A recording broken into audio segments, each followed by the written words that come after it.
Michael சவாரி போல வர முடியவே சார் என்ன வந்ததுல இருந்து கையை பின்னாடியே கட்டி வச்சிருக்கீங்க. அதெல்லாம் ஒன்றும் இல்லையே. கை காட்டு. என்னடா அது? அதுவா நீ பைக்கில் உங்க ஆக்சிடென்ட் ஆயிடுச்சு. வேற எங்க அடிபடுச்சா? ஏய் இப்போ நீ கொடுக்குறியா இல்லையா? யோ அதை விடியா, அங்க பாரு உன் பொண்ண. எப்போ அடிச்சாலும் இல்ல இவங்க 2 பேரை என்கிட்ட விட்டுரு, நான் பாத்துக்கிறேன். நீ எங்க போன நீ போ. சரி கொடு. இந்த ஆள் வேற இந்தா கொடிக்காரனை கட்டின அவஸ்தப்பட வேண்டியதா இருக்கு. பார்த்து போனால மைக்கேல். சரி இப்ப எப்படி சாப்பிடுவ? அதெல்லாம் நான் பார்த்துக்கிறேன். என்ன பார்த்துப்ப? நான் போய் சமைச்சு கொண்டு வரேன். நீ காலேஜ் போல போல உன்னை விட முக்கியமாலாம் எதுவும் இல்ல, நான் போய் சமைச்சு கொண்டு வரேன். ஜனனி ஏதாவது வேணாண்டி. உன் பொண்டாட்டி சமைச்சிட்டு வருவேன், ஒழுங்கா சாப்பிடுறேன். இருடி உன்னை வச்சுக்கிறேன்.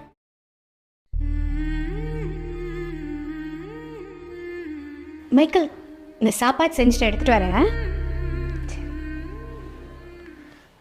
அவனுக்கு சாப்பாடை செஞ்சு எடுத்துட்டு போற. இந்த காரத்தை சாப்பிட்டு அந்த மைக்கேல் சாப்பிட்டு. எதுக்குடி? நான் தான் வேணாம் சொன்னல. நான் ஆசையா சமைச்சு எடுத்து வந்திருக்கேன், ஃபுல்லா சாப்பிடுறேன்.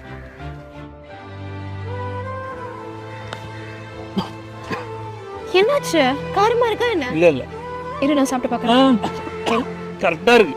சாப்பிட்டு சாவுடா. எங்க வீட்டு பொண்ணு கேக்குதா உனக்கு?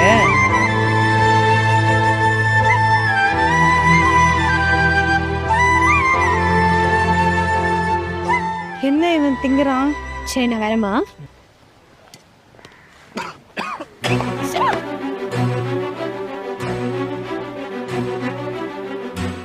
ஏய் அவன் எல்லாமே சாப்பிட்டானா? ஏன்? இல்ல நான் மிளகாத்தூள் கலந்துருந்தேன்டி. அவன் எப்படி சாப்பிட்டான்?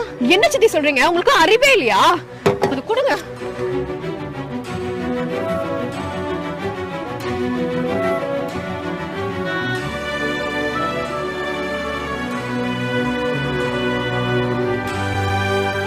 அது காரமா இருக்குன்னு தெரிஞ்சு எதுக்கு நான் சாப்பிட்டேன்?